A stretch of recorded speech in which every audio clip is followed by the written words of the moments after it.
A few years ago, I picked up this Garmin GPS. It was a hot selling item. No driver should be without one. Now, today, those GPS devices are standard equipment on many cars, built right into the dashboard.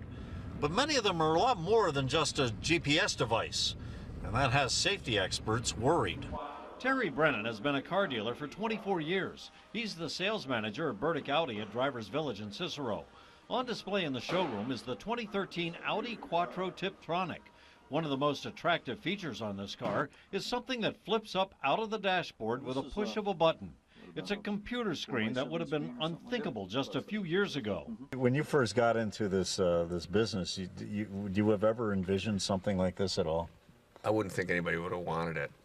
Really? It just didn't seem like how much more stuff you want. But of course, I didn't even care about heated seats back then, and now I couldn't live without them. And Brennan thinks that couldn't live without them concept will apply to this new technology. They are very useful. Besides acting as a navigation system, you can make hands-free calls. You can find your nearest gas station complete with a price per gallon. You can also access the internet, check your email, and surf the web. Google search Italian restaurant, it brings them up.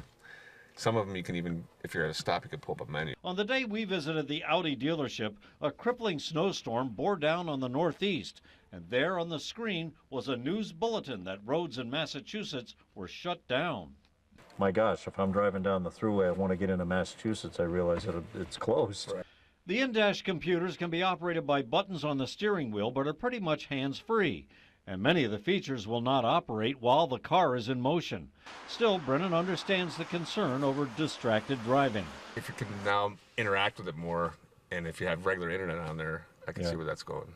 Now, a bill in the state Senate in Albany would prohibit the use of dashboard computers while driving in much the same way cell phone usage and texting are banned. Downstate Senator Carl Marcelino wrote into his legislation, "Dashboard computers are coming to a car near you.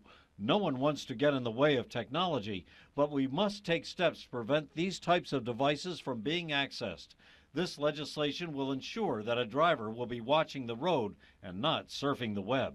Please say a command after the beep. Available commands are call, phone book. Now, if this proposed legislation becomes law, it would not apply to Bluetooth or navigation devices. But if you're caught using your computer for, say, using the internet, you could be subject to a traffic ticket and a $150 fine. Government traffic experts take distracted driving seriously. In 2011, according to the National Highway Traffic Safety Administration, 3,331 people were killed in crashes that involved a distracted driver. Another 387,000 were injured. The infamous megabus crash on Onondaga Lake Parkway in September of 2010, which killed 4 people, was allegedly caused in part by a driver distracted by his GPS. People obviously don't take into account the dangers until that danger happens.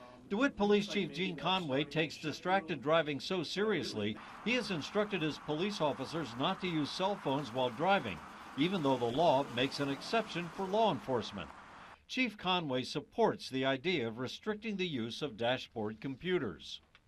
Anytime that you are looking away from the roadway in front of you, or you are not looking in your mirrors, to me, is a huge problem. A computer in the dashboard.